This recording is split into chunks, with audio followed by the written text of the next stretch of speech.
Welcome to Robin's house. Today we're working on the Beautiful Butterflies card workshop. And in your workshop, you do get a guide with an almost full-size photo of your card. And you get some descriptions of what to stamp and what to cut. And on the third page of your guide, we're going to be working on this card, number 2 here in this video.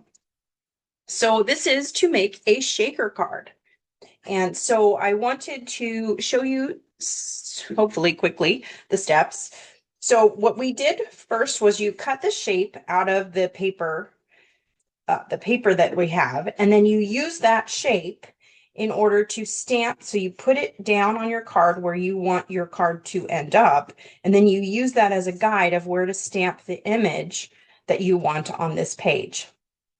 And then we are going to take the acetate paper and we're going to attach it to the back side of this shape. And so I use liquid glass because that allows me to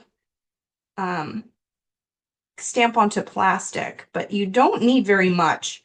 So I use it just enough to get it on the edges and in the small pieces that you don't want, because it spreads really, really far.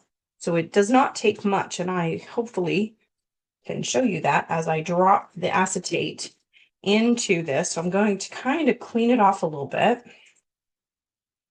And the acetate is going to have some static to it. So it's going to suck this up. So I'm going to stick my pinky on one side of it, and then I'm going to try to carefully drop the acetate over the top of the back side.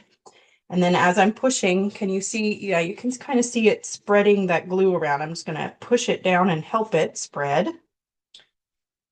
And then there. So now we have the start of our, we have a acetate, we have the backdrop.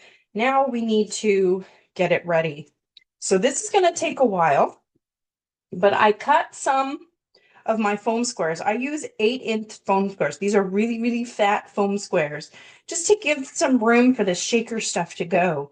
And so basically what I'm going to do is I'm going to take my foam squares and I'm just going to build out as much as possible all these small places and then build a canal. So we've got all these little tucked places. Oops.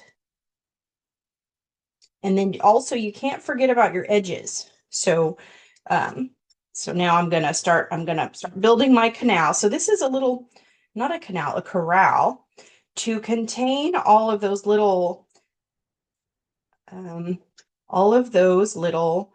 sequins and doodads that we are adding to the card. So basically what you want to do is not get anything that will show in the white area, but you do want to build this corral. So I'm going to pause for a moment and finish my building so you don't have to watch it for the next 5 minutes while I do this.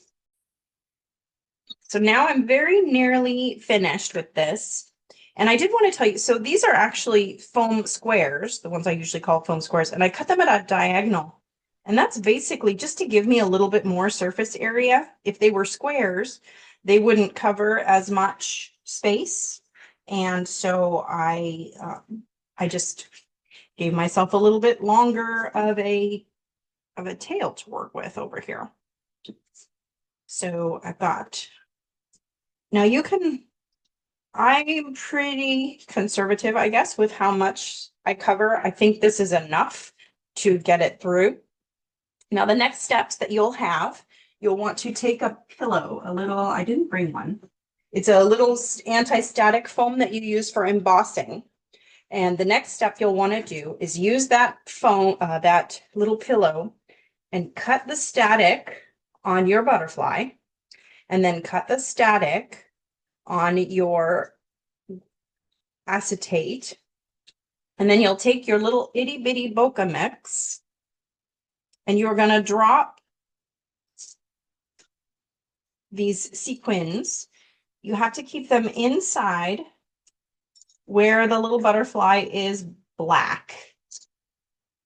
And you just got to be careful. Some of these are pretty big and some of them didn't cut quite well. So this is like 10 or 15 little things, all with even a little thing down the middle. So you don't want to have that in there. And there's also some pretty big beads. You can decide if you want those in there. They're pretty cool. But I would say put more in there than you think. But they have to be a little bit flat. Like you can't have a giant pile. But once you get them in there, it's a lot fewer than you think. So put more than I did, which this is probably a smidgelet more than I did, but I want to put even more in there because once it's settled, you know, I want some more of those things in there. So basically what you do is you put these down, but make sure they're all in the black zones. And again, I'd put a little bit more than that, but I don't need to for the video. Make sure that you turn over any of those bubbles so that they're not upside down unless you want them to look upside down. And then the next step is take off the backing of all of these foam squares.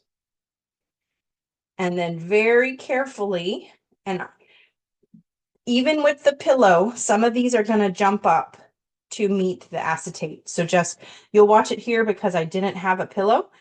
And so then you would carefully set it down where you want it to be. Wow, they're not jumping up. I don't know what happened.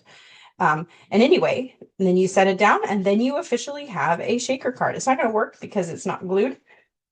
But this is how much I had on there and how much it now is. So this is kind of a nice amount, isn't it? So that is how you create that beautiful shaker card with a very small amount of stuff in there and a very nice amount of stuff. So thank you so much for watching. Happy crafting.